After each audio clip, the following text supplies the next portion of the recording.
அடே எப்பா குட்டிப்பையா சூரியவன்சி இத்தனால பவுலர்ஸோட பால தான் அடி கொடுத்துட்டு இருந்த அப்படின்னு பார்த்தனா இன்னைக்கு ஸ்ரீலங்கா பிளேயர்ஸையே அடிக்க இப்படி பாஞ்சிட்ட அப்படின்னு சொல்ற மாதிரிதான் நம்ம சூரியவன்சி ஒரு சிறப்பான சம்பவத்தை பண்ணிட்டாப்ல.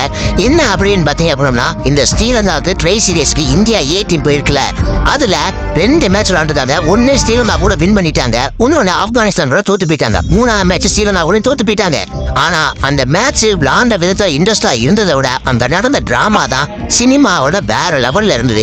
ஏன்னா ஃபர்ஸ்ட் பேட்டிங் பிடிச்ச இந்தியா 265 ரன் அடிச்சிருந்தது. செகண்ட் இன்னிங்ஸ் ஆட வந்த ஸ்ரீலங்கா இந்த 265 ஈஸி அடிக்கிற மாதிரி தான் போயிருந்தாங்க. ஆனா மேட்ச் லாஸ்ட் ஓவர்ல 5 ரன் அடிச்சாதான் வின் பண்ற மாதிரி இருந்தது.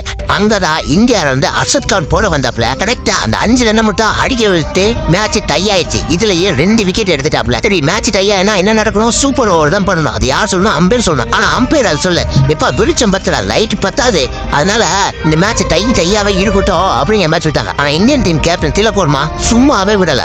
அம்பேரை போட்டு நொய்யின்னு சொல்லி லாங் டிஸ்கஷன் பண்ணி அம்பேரை கடைசியா ஒத்துக்க வச்சுக்கிட்டாங்க. அதுக்கப்புறம் பேர் கட்டிட்டு வந்து ஸ்ரீலங்கா பிளேயர்ஸ் வந்து ஒரு ஓவர் அசத் கார்டு போட்டாப்ல. ஏன்னா லாஸ்ட் ஓவர் நல்லா போட்டுக்கப்ல. போட்ட உடனே அதுல ஸ்ரீலங்கா பிளேயர்ஸ் வந்து 17-18 ரன் அடிச்சிட்டாங்க. ஆனா அந்த ரன் அடிச்சது முக்கியம் இல்ல, அந்த ரன் எப்படி வந்தது அப்படிங்கறத வந்து இந்தியா வந்து செம்ம காண்டு. ஏன்னா அவுட் செகண்ட் பால் வந்து ஒயிடே கிடையாது, அம்பேர் ஒயிட் கொடுத்துருவா. இதை பார்த்து வந்து மறுபடியும் திலக் வர்மா காண்டாயிடுவாரு. அதே மாதிரி வந்து லாஸ்ட் பால்ல வந்து ஸ்ரீலங்கா பிளேயர் வந்து அடிச்சிருவாங்க. அடிச்சு கேட்ச் ஆகி அவுட் ஆயிட்டு ட்ரெஸ்ஸிங் ரூம்க்கே போயிருவாங்க. ஆனா அம்பேர் என்ன பண்ணாரு, ஃபர்ஸ்ட் வந்து அம்பேர் வந்து அவுட் கொடுத்துட்டாரோ, ரெண்டாவது டிவி அம்பேர் சொல்லிட்டாரு அப்படின்ட்டு அதை நோபால் கொடுத்துருவாங்க. மறுபடியும் ஸ்ரீலங்கா பிளேயர்லாம் வருவாங்க. இதுல இந்தியன் பிளேயர் வந்து பேட்டிங்க்கு பேர் எல்லாம் நெட்டிடுவாங்க. அந்த இடத்துல திலக் வர்மா போய் வந்து பயங்கரமா அம்பேர் வந்து ஆரோக்கி போன. அப்புறம் அந்த இடத்துல சூரியவன்சி தான் தடுத்துட்டு சண்டையெல்லாம் வேண்டாப்பா போங்கப்பா அப்படிங்கிற மாதிரி மறுபடியும் வந்து அந்த லாஸ்ட் பால் முடிச்சு லாஸ்ட் ஓவர்ல 18-19 ரன் அடிக்கிற மாதிரி இருந்தது. சூப்பர் ஓவர்ல 2வது பேட்டிங் பிடிக்க வந்த இந்தியா சூர்யா சர்கேவும் சூரியவன்சி தான் வராங்க. சூர்யா சர்கே ஏன்னா இந்த மேட்ச்ல வந்து 72 ரன் அவர் தான் கைஸ்ட் அடிச்சதுனால அவர் அடிச்சு விட்டாங்க.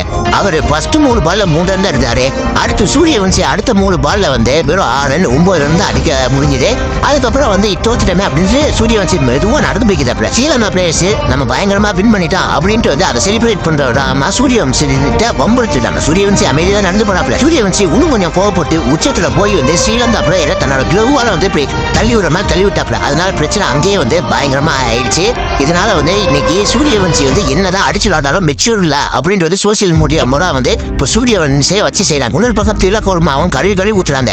என்ன கேப்டன்சிக்கு லாய்க்கே இல்லையா, டை ஆயிடுச்சுன்னா வர வேண்டியதுனா இப்போ டையான மேல சூப்பர் ஓவர் கொண்டு வந்து மறுபடியும் வந்து தோத்து அசிங்கப்பட்டு வரீங்களா அப்படின்னு வந்து திலக் வர்மாவும் சொல்றாங்க. இதை பத்தி நீங்க என்ன நினைக்கிறீங்க? திலக் வர்மா வந்து கேப்டன்சிக்கு சரியா தான் பண்ணிருக்காரா, இல்ல அவர் மேல தப்பு இருக்கா?